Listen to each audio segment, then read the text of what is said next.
You're live. All right, I will call this regular board meeting of the Southwest New Brunswick Service Commission to order. We have a quorum. And I will move on to ask if there's any declarations of conflict of interest. Hearing none, I'll look for an adoption of the agenda.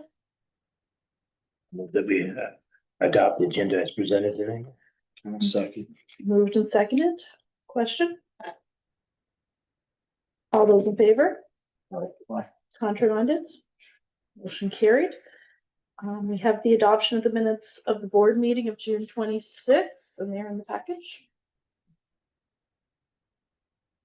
Well, we approve the adoption of the minutes, June 26th. Motion? Moved by Mayor Craig, seconded by Mayor Matthews. Question? All those in favor? Contrary minded? Motion carried. Under business arising from the previous minutes, we are looking for a revision to a previous motion.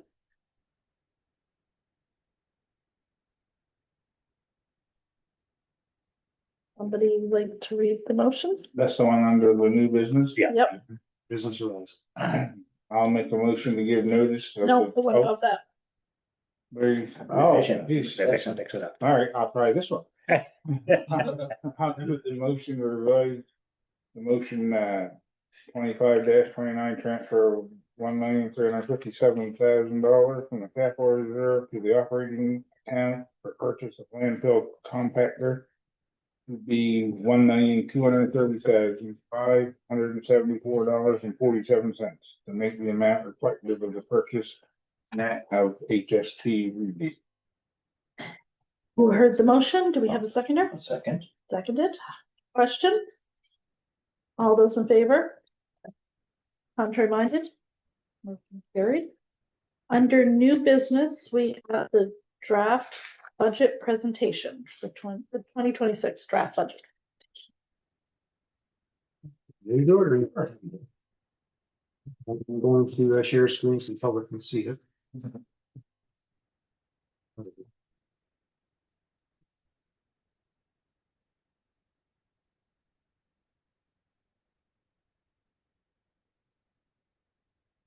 While he's doing that, the fireworks display in Black Tower on Saturday night is canceled. Anybody watching? Canceled. Okay, so this is the summary of the proposed draft budget for 2026. And go through the big numbers here first, and then we'll go and dig into each one and see how we got to those numbers.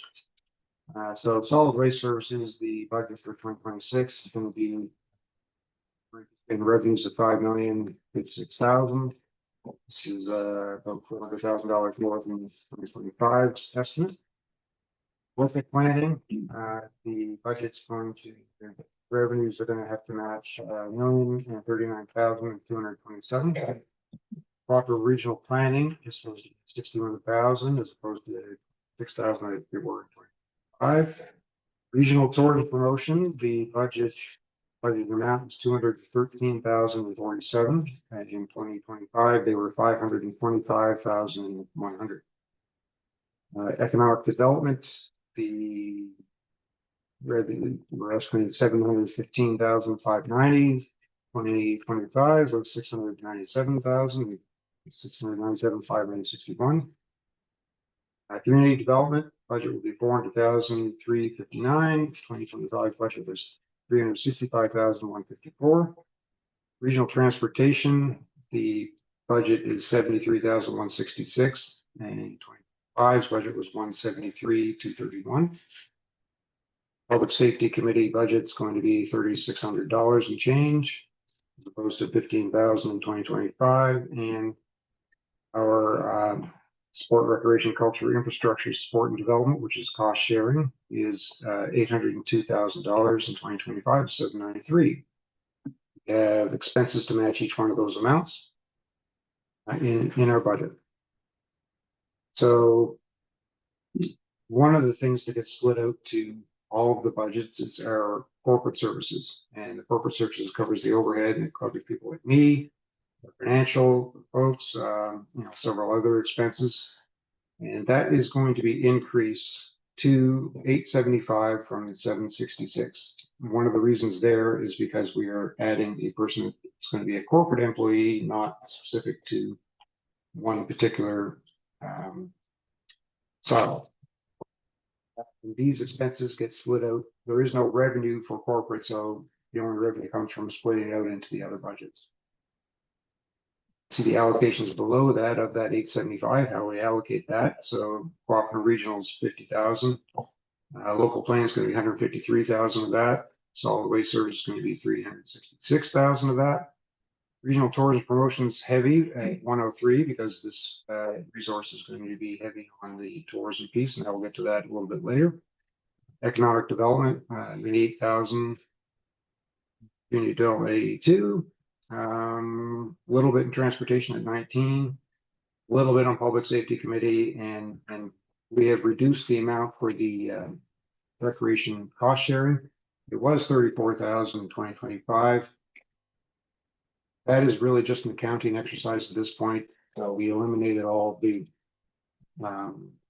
previous expenses with that service, with cost sharing, and just made dollars that we're going to allocate. So our expenses are up. 182,000. Yep.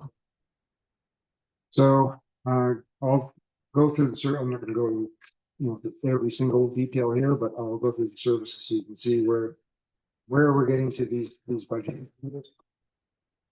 Well, in solid waste, we're anticipating revenues of 964,000 from members, 1,035,000 from ICI as a commercial stuff.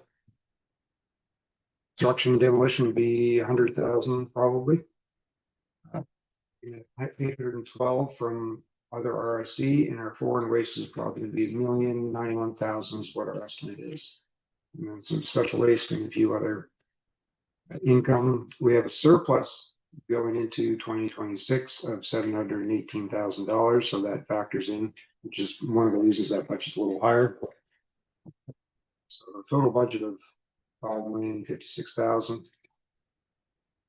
Under the expenditure side, the corporate expenses are up a little bit, and that's this one is really just about inflation or anything on for solid waste. Buildings are roughly the same, slight difference. A little less on machinery equipment.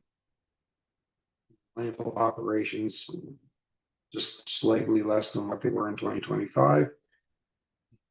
Scale is about the same. So all of the regular expenses that we do at the landfill and the solid waste facility are roughly about the same. Difference here is that we're going to be taking more capital expenditures out of operations. So as you saw, we just passed just revised a motion for our large capital purchase of this year. We got that out of our capital reserve. I'm anticipating that next year we won't need to do that. So that's where the increase really comes from in this budget. The increased capital expenses. If you look at that, $500,000 more, which is about a little less than the increase actually. We are looking at a tipping fee increase of $3, $5 to $98 per ton. We're doing this to keep up with inflation. We don't do this and start dipping into reserves, and we're not really paying for the cost to run the service. So $98 is what we're looking at, and C&D go up again $3, $37, $40, and voted for solid waste. Does anybody have any questions on that before I move on?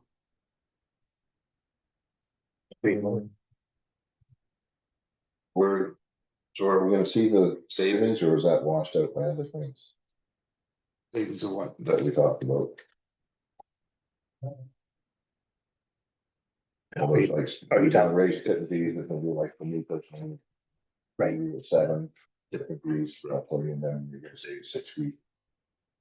Yeah, I'll get to that. Oh, that's not, so we just can get rid of that. This is just solid waste. Yeah, that's what I had. Yeah. Oh, I thought, Well, I'm seeing all this other stuff. Okay, Yeah, that's the summary of all of it. you can break it down.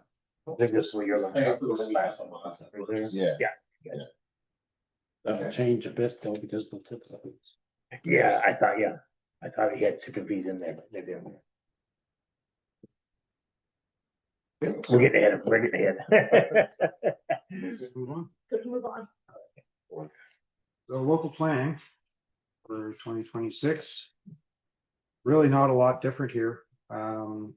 There's a couple of increases here, and this is really because there's an increase in the corporate.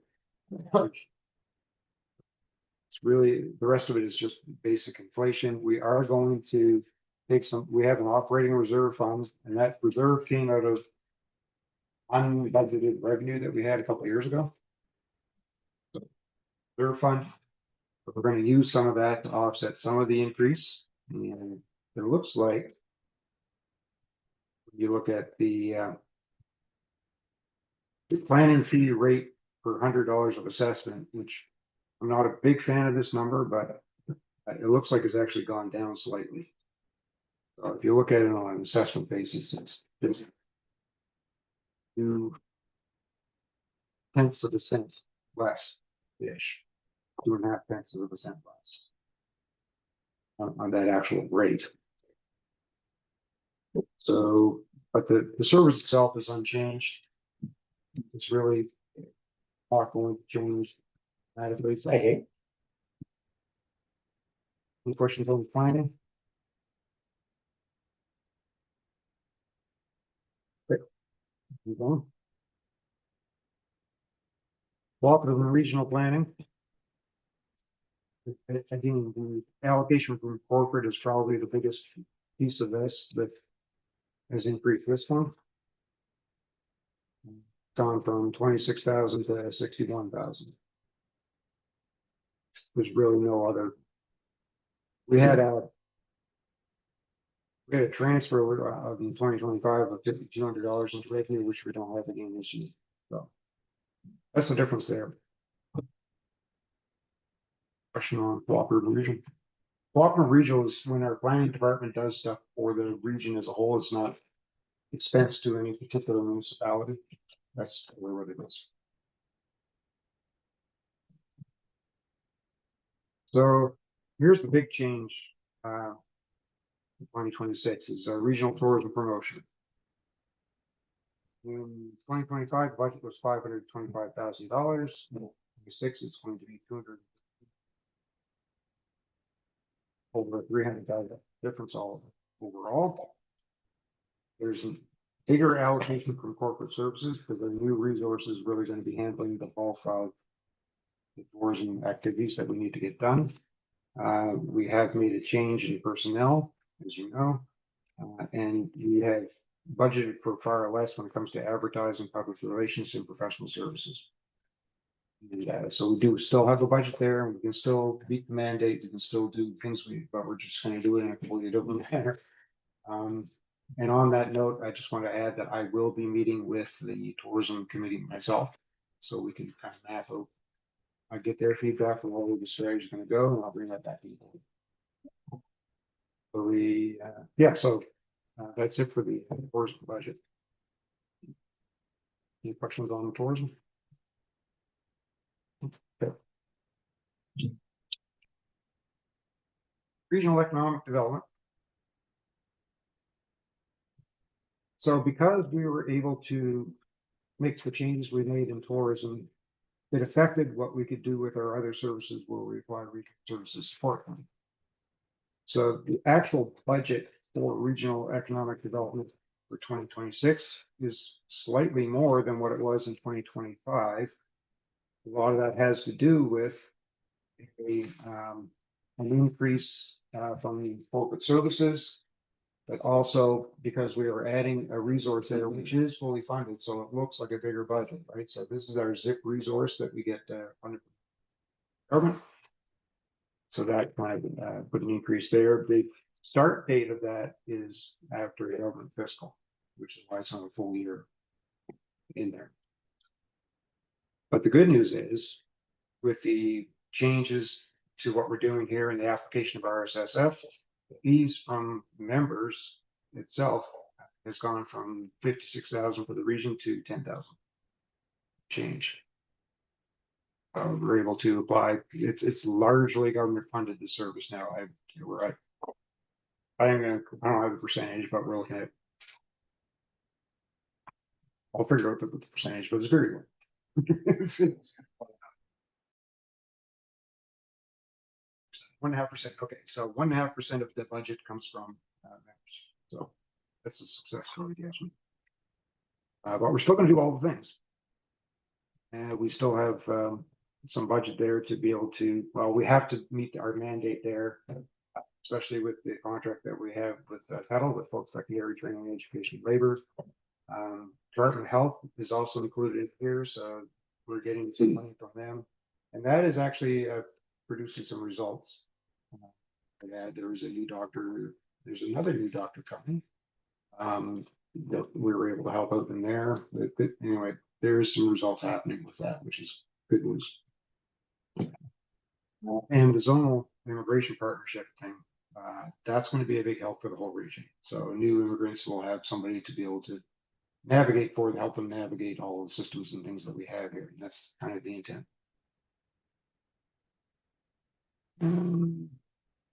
Moving on to community development. Similar story there. The budget is up slightly. Before we move on, Mhm. the zonal immigration partnership though, for a coordinator, is that taking away, don't we already have some of those different agencies within Southwestern Brunswick, like is that? We have multicultural, so they'll be working pretty closely with multicultural actually, and all of the other agencies, but this is somebody that they specifically send out to new people, navigate all that stuff. Maybe, hey, did you know we had a multicultural agency? So Okay, I just wanted to be sure. I don't know all the details, and I won't profess to be the expert on it, but that's the intent. They're a navigator for newcomers. I think that will need. Yeah. So yeah, community development. Budget is up slightly, and again, this is because of an increase from corporate services, and again, this is because enhanced communications and things like that are so back corporate. But again, the good news here is that the RSSF were able to apply more here because we didn't need it as much for tourism. So the fees for members are going from $61,000 to $3,900. And that's to cover a $400,000 service. So it's excellent value for fees. The rest of the operation of community development is pretty stable and is going to continue on more or less the way it is. I have signed a 3-year agreement with Economic Inclusion Corporation as opposed to signing them every year for funding. So we made a multi-year agreement, which is going to guarantee us some stability. So that's helpful. Say enhanced communication, is that ESIC you're looking at here? Nope. That's when I keep talking about an increase to corporate service, that's because the resource from the communications person is a corporate employee that we split out to other departments. Okay. Can you explain how much that's costing us? It's important. Citizens out there know what this communication is costing. It's something we can solve. Well, it's one salary. And I think we added in, not much, because it's really just, Because expenses were already in all those other departments already. yeah. So, yeah, they'll just be making use of that. So it's one person. All right, one person. Okay. One person. That will be doing multiple jobs. So, Yeah. that's a job that we never did before though. Right, So it's but they're an gonna be expense. doing, That's just the citizens you know that we're spending more money on communicating. More money, but a large chunk of what they're doing is going to be the tourism piece that we have to, that's our mandate. So instead of having a full-time director in tourism, we now have what we're doing part-time kind of thing. Is a communications person. And then that spills over into all of the other committees as well. That person's on the ground, like, on the ground, that's the difference this time That's on the around. ground in the community on a very regular basis. Every activity going on in Charlotte County, basically, they'll be there. Southwestern Advertising or talk about, it, Yeah. get everything, He had it right. promote tourism in the area. Yeah, so, and also, website maintenance and social media, like take care of all the social channels, Mhm. all that kind of stuff. Yeah, good stuff. But really, we're not spending a lot more money because we had a person no longer with us and we're just adding another person. Right. We're splitting them out, so really it's not. Yeah, we're losing that little piece though, that job. Anyway. Yeah. This is. Just moving one budget, one making higher than that.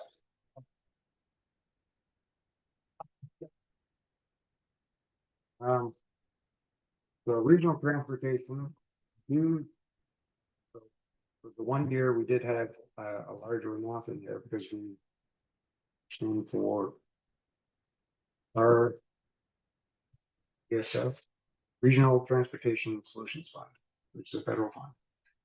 We were unsuccessful at our first application. We have a new application in. I don't have any updates on that yet. But we're not putting any more money in there because we needed a 10% match, which is why we first time. Next year, we don't need to do that. What we will need to do by the end of this year, if we can't figure it out, is figure out what we're doing with the money that's sitting. And you can leave that for a different day for discussion, but there's a variety of options, including rebates or whatever you want to do. That wouldn't affect this budget, that would be the next. Right, But the money's sitting there. Is it in a reserve fund now? Yeah. So that's one of the options. Yeah, you put it in an operating reserve fund at the end of the year. Spend it. Or give it back. right, I guess I'm thinking of if it's a rebate back to us, Yes, then it would be next year, like it wouldn't be effective. But it would have to be spent in 2025. it doesn't have to be, well, we have to do something with it. Before, We either got to Calendar there year, or. yeah, give it to the other yeah, person. yeah. This would- Yeah. You're worrying about it affecting your budget though. yeah, I'm just wondering, because it would have a difference depending on what it is, I'm assuming it's. What it would be. No, but if we do it, so if we don't do it in 2025, we do it in 2026. We transfer it to an operating reserve fund, then haul it back out again in 2026. And then spend it. We're not going to do it. We'll either, it's too large, just to transfer to the reserve fund because the budget's too small to maybe paid out for years, so. Yeah, it'd be better just to rebate it back first. Like the rebate would have to come before end of calendar year. Yep. Right, that's what I'm, okay.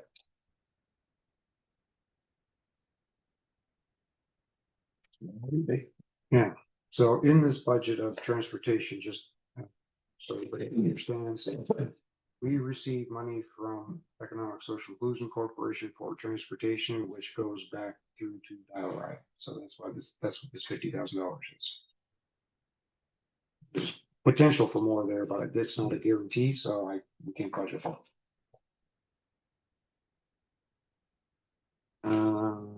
Public Safety Committees. Well, actually, this covers our speed sign as well. It was in this budget. So 26. Only got $178 fees from members. That's because there's a surplus. Year. And the recreation cost sharing.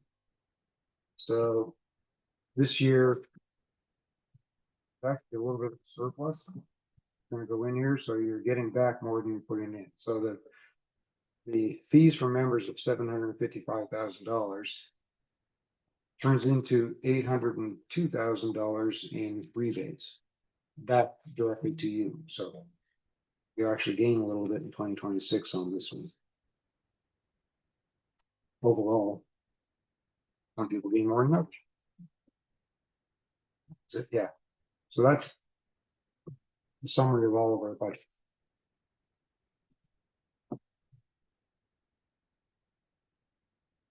think we have questions as we were going through, but are there any other questions before we move to the motion?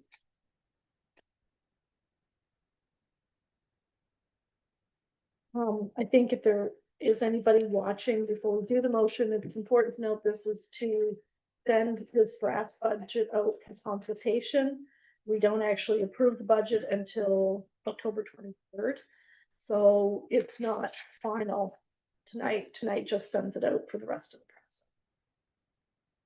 I'd like to move that we give notice of vote on October 23rd, 2025 to approve the 2026 budget and distribute a copy of the proposed budget to its members that are local governments and to the minister in accordance with section 28(1) of the Regional Services Delivery Act. You heard the motion from Mayor Craig. Do we have a seconder? Seconded by Mayor Matthews. Question? All those in favor? Contrary minded? Motion carried. Okay. Staff report. Solid waste is up first. You're looking for it in your package there, it's actually towards the end. So it's,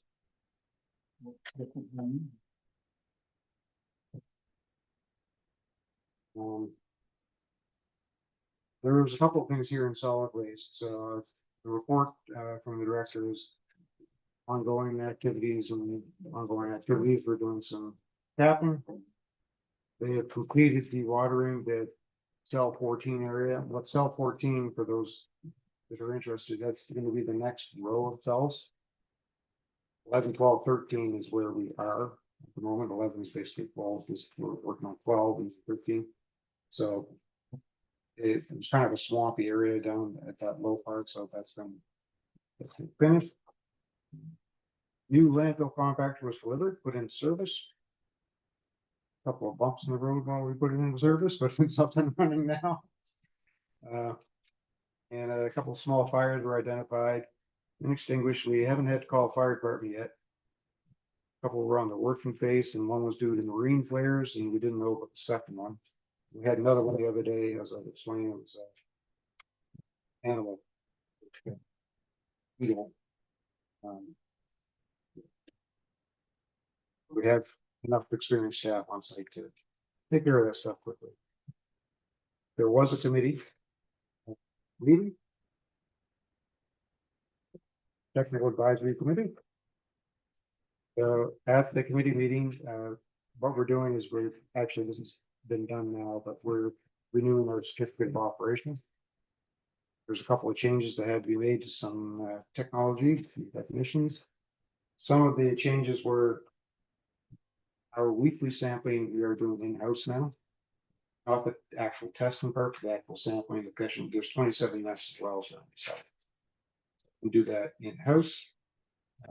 We have changed the frequency of going from monthly to quarterly for the leak detection under drain testing.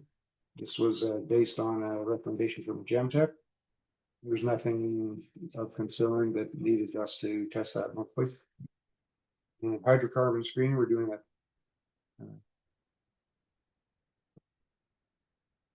At the time of being the leak detection. There is a potential for a new green material you can take at the landfill. So waste to energy plant has expressed interest in bringing their leftover stuff. So what happens there is incinerator, all stuff is left at somewhere, and let's go to a landfill. Looks like it might work out. We had to look at our CAA in order to make sure that we could handle that.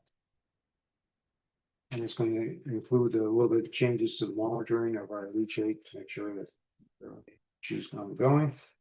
The CFA also has included the options that if we stop receiving this stream of material, that we don't have to do the extra testing later. But we don't want to have to keep doing that as well. Potential volume is significant. And it could be a good source of revenue for us. Again, nothing is solid here.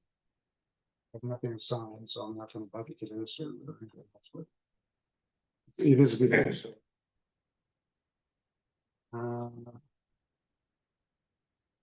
So with the landfill gas wells are another area of interest.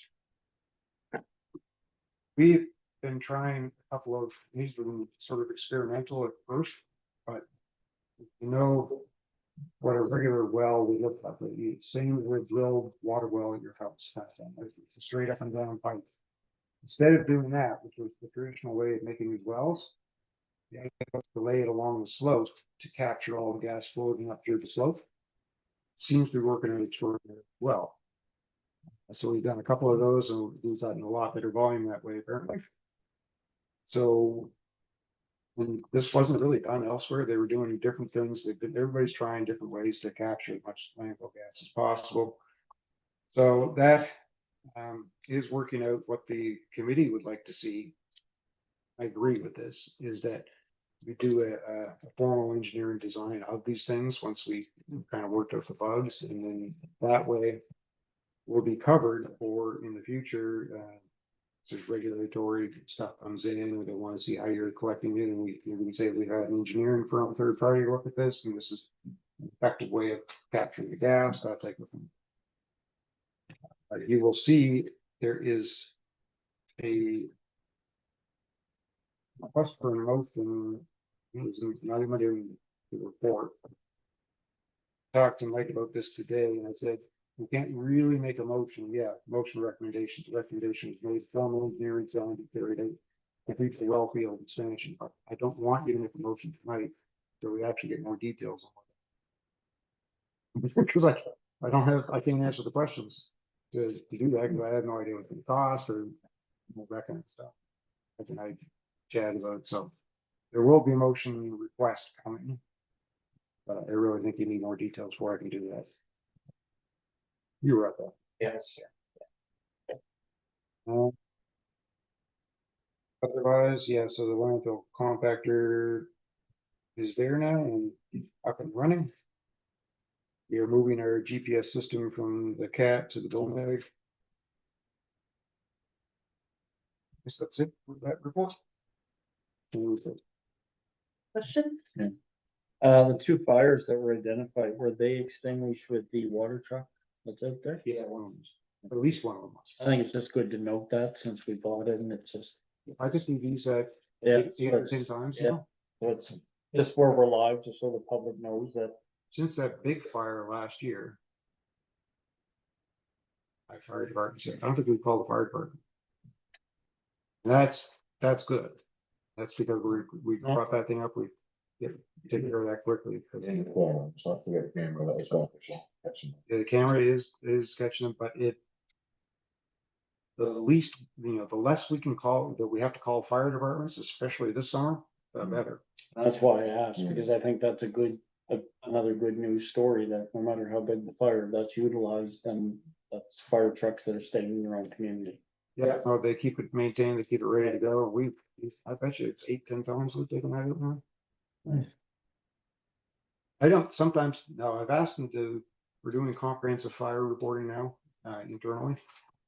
Because before it was like, oh yeah, I know we had a fire. I said, okay, can you detail all of that so that we have records of all of that. Incident report. Oh, and speaking of that, so we're going to the fall fairground this year. And this year, I've asked you to hang on to all of the things that started fires, tablets, there was loan, there was fire. I'm making a display.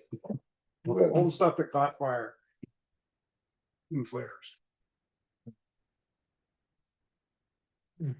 More awareness we can get out there about that stuff, okay? Or any other questions? Just clarity, so I'm reading here that the compactor is impaired to the release, it's on site now. Right? Mhm. Yeah, okay, so I thought I heard you say it says here it's breaking. Yeah, well, that's when they had the committee, meeting, that's the committee report, but. Since that time, we have received it. Any other questions? Okay, local and regional planning.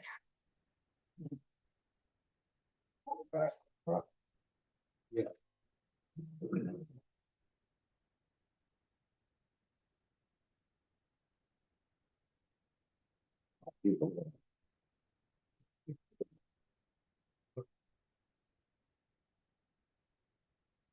Don't be so lucky. Get lucky. Yeah. You got it, you got it. Okay, there's a couple of interesting things with this, with our planning report this month. And, the regular stuff, of course, presented a new municipal plan for St. Andrews, working with Graham and Ann and PAC on some final touches on your update, to your rural plan. Some new zoning bylaw to, St. Stephen for, they attend the public there, and they kind of handle a lot of questions at your public meeting there. You got any following questions? Sure. So, And so looking at what we are year over year. We actually have less building permits year over year to date than we did last year. However, the value is almost double. And the dwelling units that reflect that 75 last year and 125 this year. So what's happening is we're getting a few less building permits, but they're bigger and it's more multi dwelling. So that's actually good. That's something that we needed. I've opened 68 new enforcement files in 2025. And since we started doing this, 204 have been brought into compliance or had the files closed. Now, I don't know if I told you about this. Share my screen. We're working on a dashboard tool.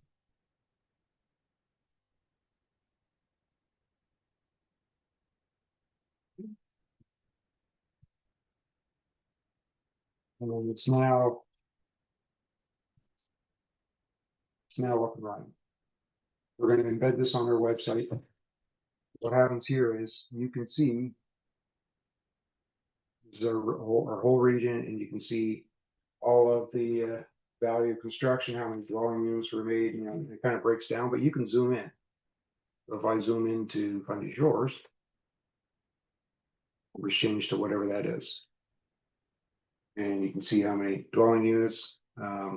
This is something that developers have been asking us for. An easy way of figuring out where all development's happening and what types of development. that's the your thing. thing. We don't share personal information or anything that isn't already public information. Obviously. But yeah, you can only for our region. So the way we're trending with the multi-unit, is that consistent with other regions? Or do we know? I don't know. Okay. I'm just curious if that's kind of, It was identified as a need for a long time. yeah. In dwelling. Can you zoom out just one more notch, please? Which Graham? No, just zoom it out because I can pick up Graham and Ann if you zoom out one more. You say that's up now, Hollis? It's on, it's on the Service Commission site. I haven't embedded it on the site yet. In your Links, so in but the. Yeah, package that I emailed you, you can actually click the link on the PDF for the planner report. I'll take you there. It's actually how I got there. And yeah.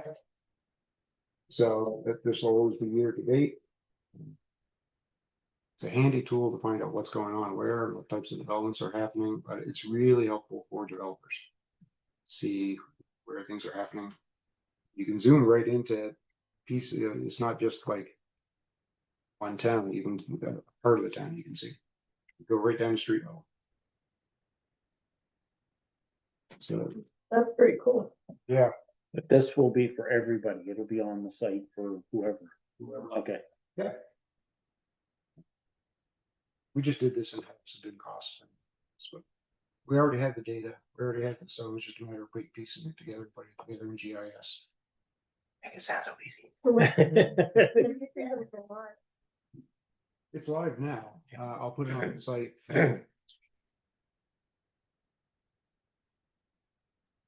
Nice. That is very cool.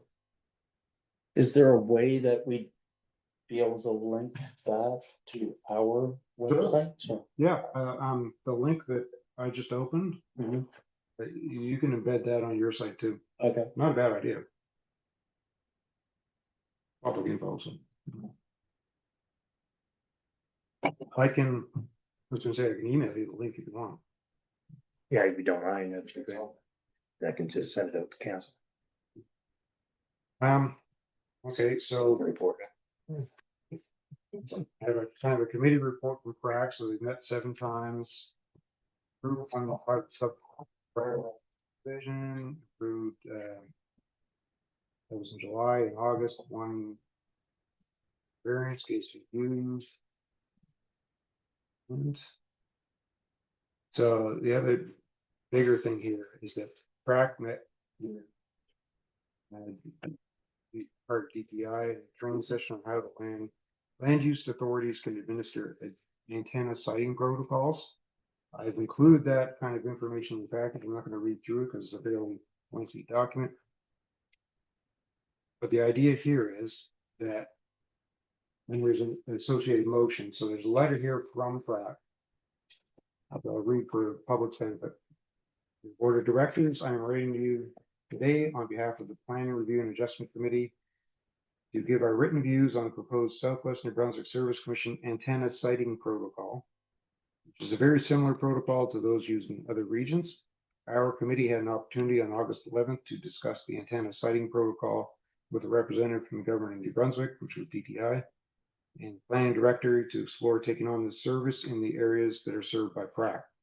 Antenna siting is under the authority of the Government of Canada, Industry Canada, but land use planning authorities such as Southwest New Brunswick Service Commission have a role to play in giving Industry Canada letters of concurrence to either support or discourage a proposed siting of a cell phone tower based on appropriate local context and land use planning considerations.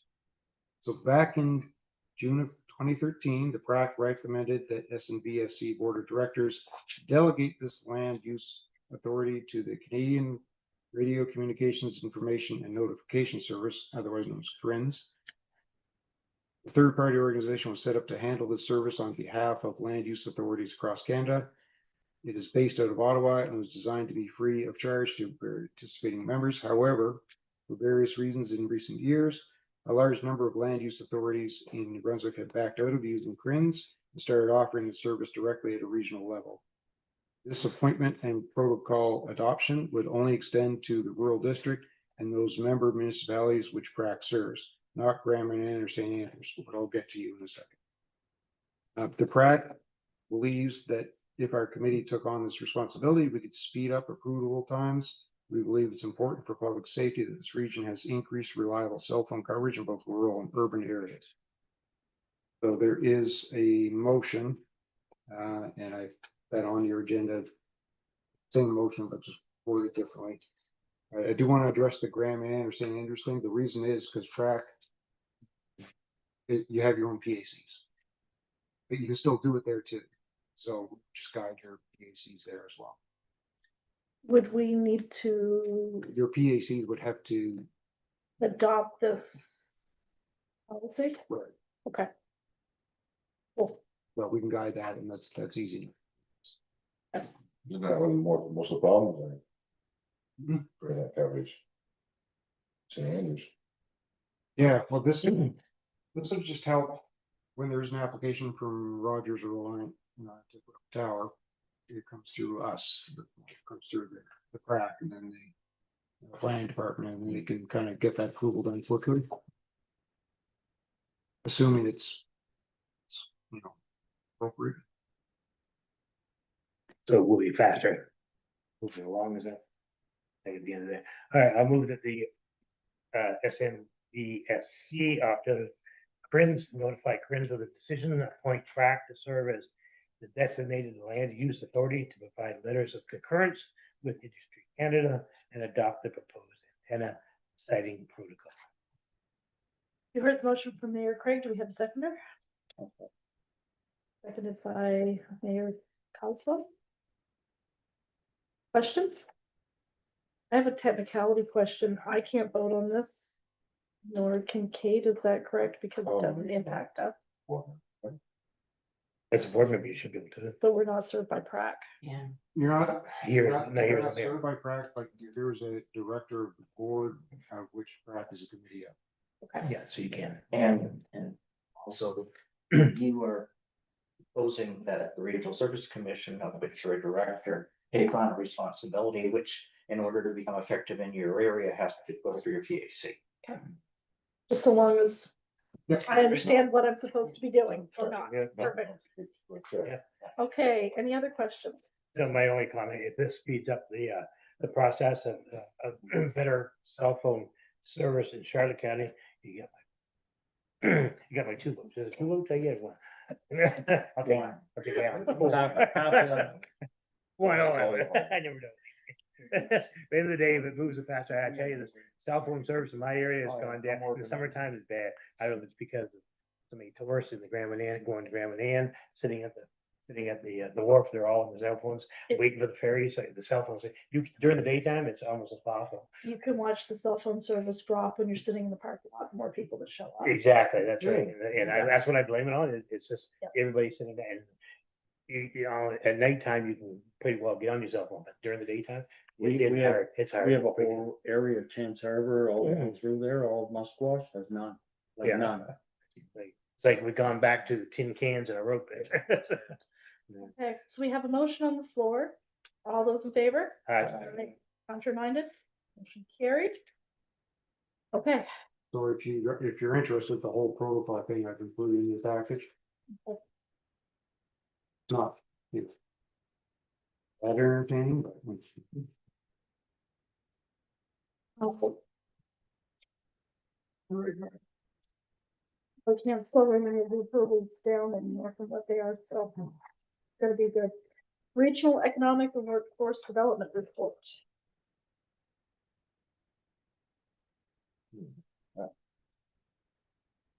You're not. it's on. It's in it. Had it in it. Throughout this page, except for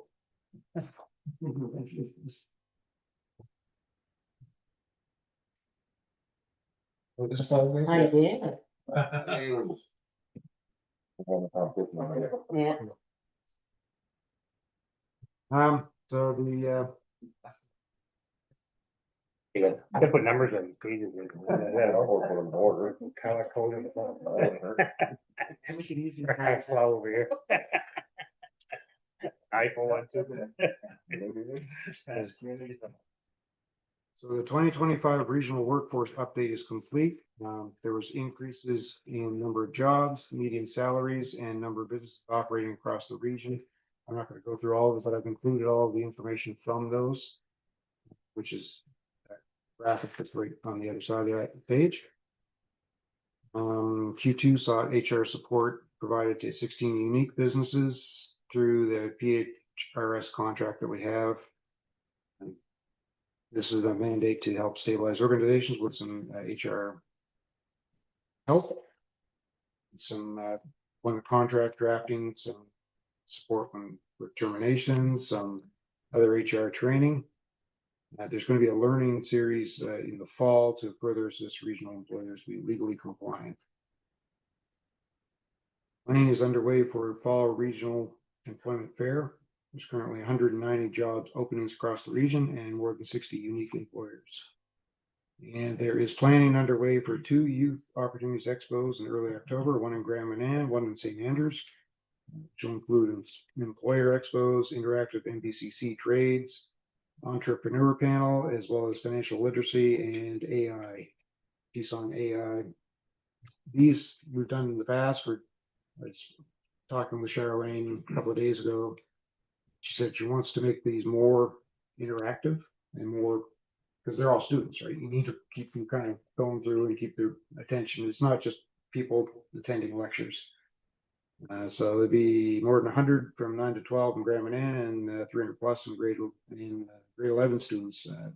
They come from all across the region. They bring them in by us to St. Andrews. Do it, they all offer. We did it last year. So there's a bit of a effort going on with Huntsman Marine Science Center. we're assisting them with their marketing feasibility study, because the idea there is they're looking at taking that and turning into a kind of a science park instead of industrial park, but a science park. What that is, so we're trying to assist with that. And also the Dalhousie Medical School Family Medical Resident Education Symposium in September. It promotes the whole region as residents need home to start their practices. So we are a big piece of that, making that event come together.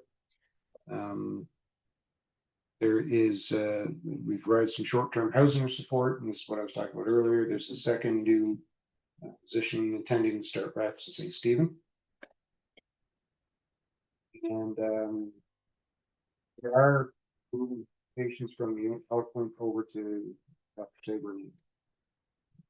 They don't happen all at once because she really overwhelmed. We don't get an appointment, but they're working on that now. But adding the second person is going to be. And as you see, I've attached some of the updates from that update. You can basically step back and watch the visual copy. Well, you know, because issue council is interested in those types of things. It is a good news story. There is growth happening. There is jobs. There is. It's not. Not a huge, shocking one, but it's a good slow, steady growth, which is going in the right direction. That's my report. Any questions or comments?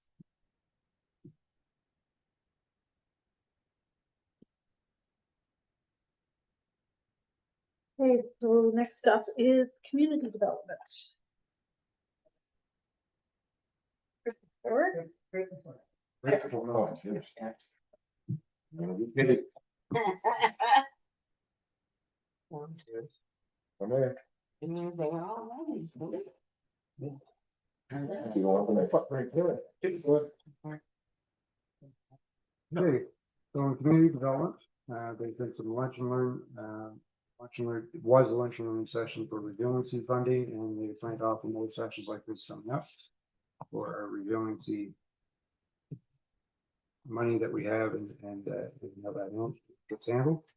Next community development committee meeting is going to be September 4th, so next week. The newsletter, if you haven't signed up for that, I really encourage everybody to sign up for that. He gets a lot of everything. It's a good newsletter. You find out a lot about what's going on in the region. And he started doing some updates to the community development page on our website. We are planning a bigger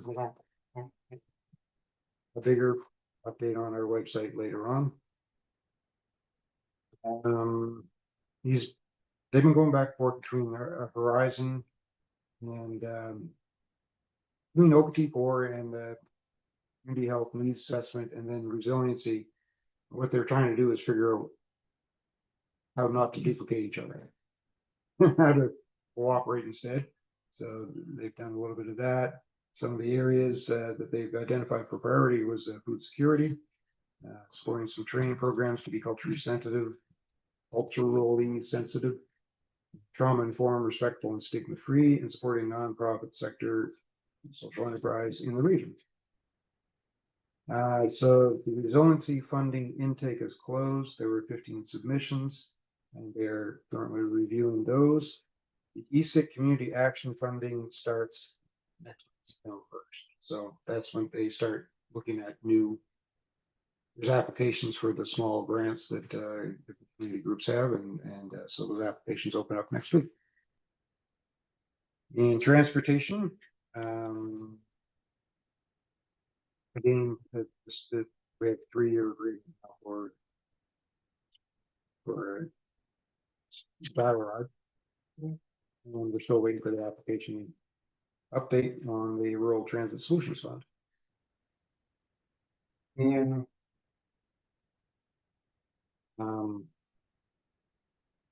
grant writing and grant, we were able, well, not we, I said, Nick was able to get the 52,000 for St. George Curling Club. And there's a whole bunch of other applications he has on the go. So I expect more reports from that later on. He's also doing some training with folks on how to get ready to apply, because sometimes people aren't quite ready to apply. They don't understand all the things they need, all the things that may not have in place that they should have in place before they apply for grants, things that might hinder them from getting a grant. Getting it ready, or whatever. Yeah, That's it, but even organizational stuff, like sometimes all the organizational stuff isn't correct. So going through, if you're a nonprofit, making sure you have all your financial statements, for instance, things like that, that are going to be required for grants. So he's been helping people navigate that kind of stuff. So they're ready to receive those grants so that they are more successful when they do apply. That is my community development report. yeah, I just wanted to comment when you talk about food security, our, food bank is really struggling. It's, I'm sure they all are, but that's not keeping up. The food, they don't have enough food on shelves, they don't have enough funding that's keep us by, because I'm sure everyone's reaching into the same food and whole problems for that matter, but, I get the word out there that they are struggling. I think it's probably, like you said, across the region. I know our food bank, we have like a donation deep at our bottle depot where whatever's left there, we give the money to Action Ministries. They used to put it to other programs, and this year everything just goes back into the food bank because they went so far behind last year. Food security has been a focus of raised. It of the needs that the community has, it's the most fundamental. Maybe reaching out to Ray, because I had a few conversations yesterday about it. And I'm trying to figure out how we can, like, for instance, when I go in the superstore to get my groceries, I'd like to see on that screen that button that I can just hit, add $2 or whatever, or round up or whatever, that goes to our food banks, our local food banks. Because right now that doesn't happen that way. That goes to a main area, and then it comes to them. That way, and there's not very much when it goes that way. And I'm sure there's a lot more people that would give to their own community more. Charity begins at home. is that- Yeah, exactly.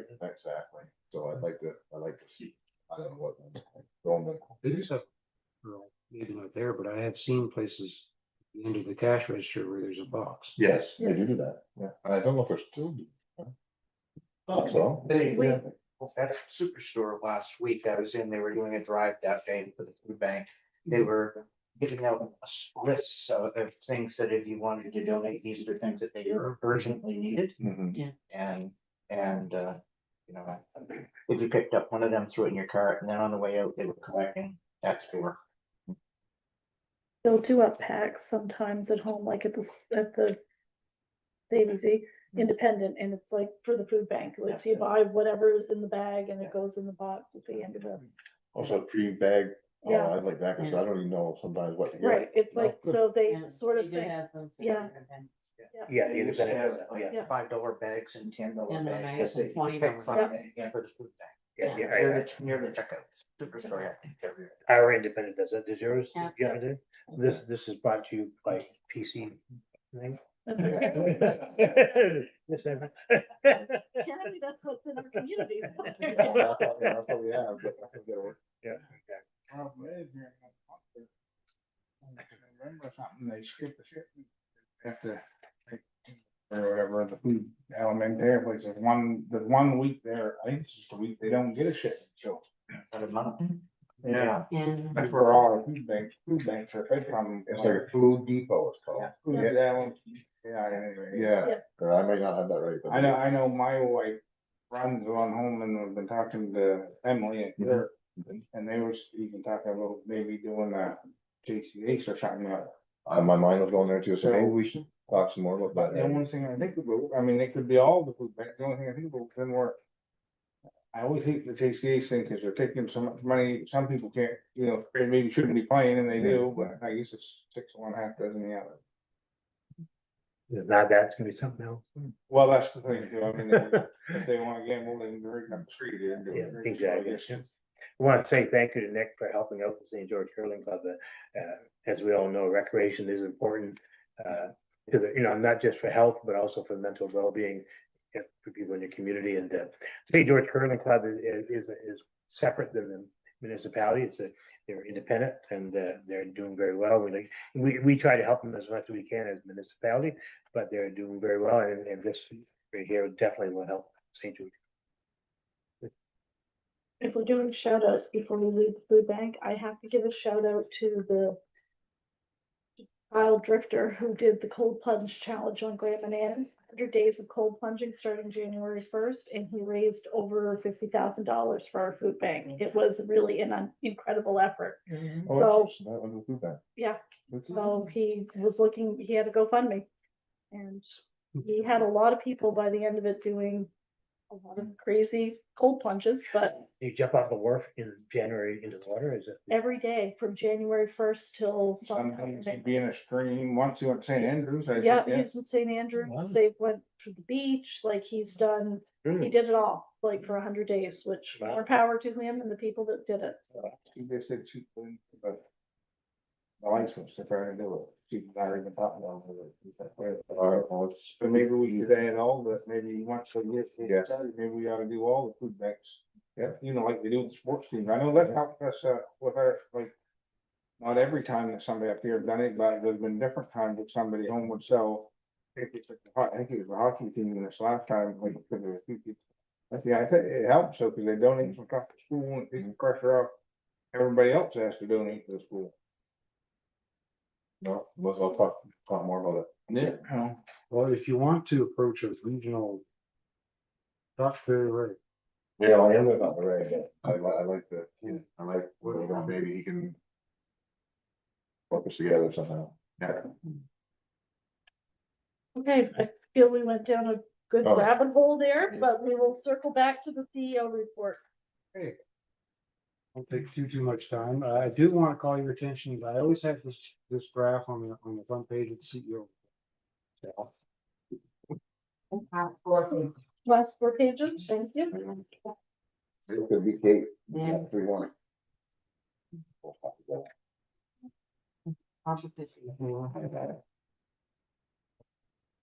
I do.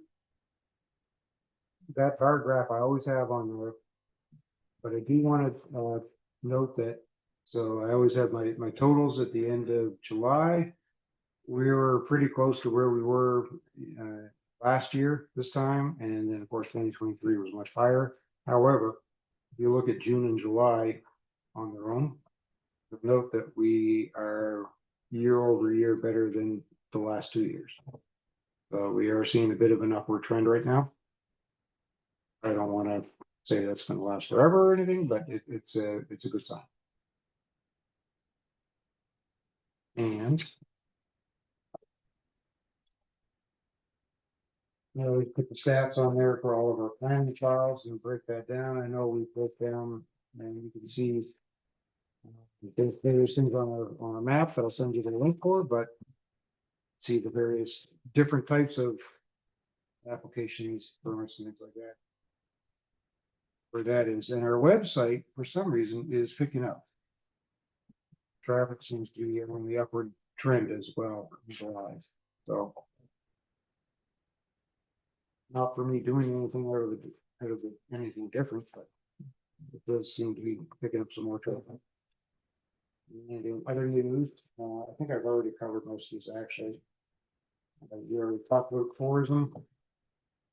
I do want to let you know that the property that we put up for sale has been sold and closed, and that's done. And the only other thing is that I am going to be improving a few things at this building, including security. And when I say security, I don't mean outside security, I mean security for staff, like a buzzer type door to get in the back, that kind of stuff. And it's not because I just want to say this because it's not because anything's happened. I'd like to do this before. But we deal with very sensitive information here. Sometimes we get upset with some of our decisions and things that we do, and we deal with some interesting situations. So for them to feel safer, I think it's the right thing to do. Would there be, cause I'd be interested in what you're doing, not for here, but cause we're looking at doing it on the shores to upgrade and everything, so it'd be kind of interesting to see what you get here to. Yeah, so our network stuff that we use normally is Unify. I don't know if you're familiar with that stuff, but So there's Cisco, which is really expensive and fancy. And then there's like, stuff you get from Amazon, which is real cheap. So then there's Unify in the middle. It's really, really good equipment. It runs all of our landfill stuff. It runs the whole network in here. But Unify has expanded to like the cameras and magnetic locks and door access and all that kind of stuff as well. And it's reasonably priced, but really good hardware. And there's no subscription fee. But yeah, if anytime you want me to show you what we're doing. Yeah, I just know we're going down that road now, and we just did some restructuring as well. So it's up around, so. Yeah. Yep. Okay. Any other questions or comments?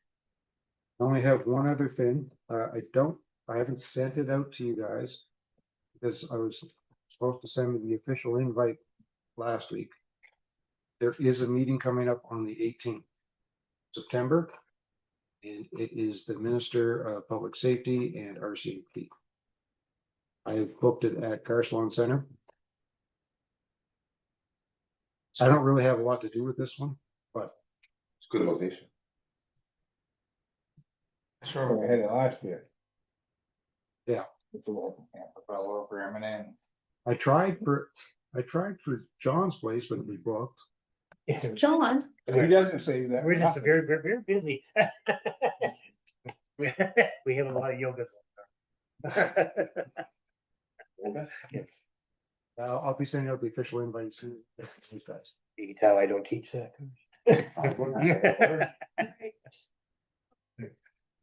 so that's the in-between Thursday next month.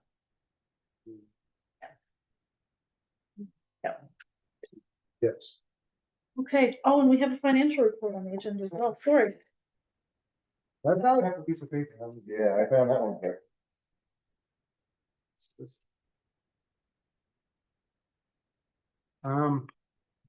Maybe I did this a little differently than Mark usually does it. It's close to the same thing. It's just our comparative income statement that we have. So for the end of July.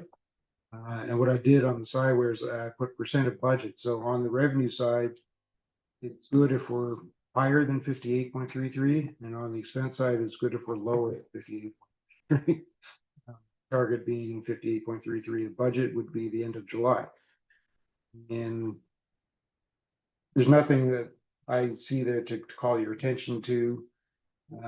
Like there's nothing, I would tell you there's something out of the ordinary. You'll notice that expenses for, say, economic development are at 76%. That's because a lot of expenses towards the beginning of the year with the business summit.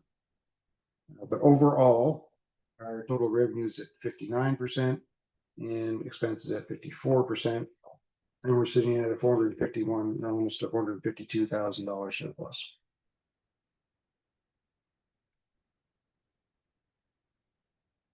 Any questions or comments on the financial statement? Hearing none. The next thing is Q&A with the public.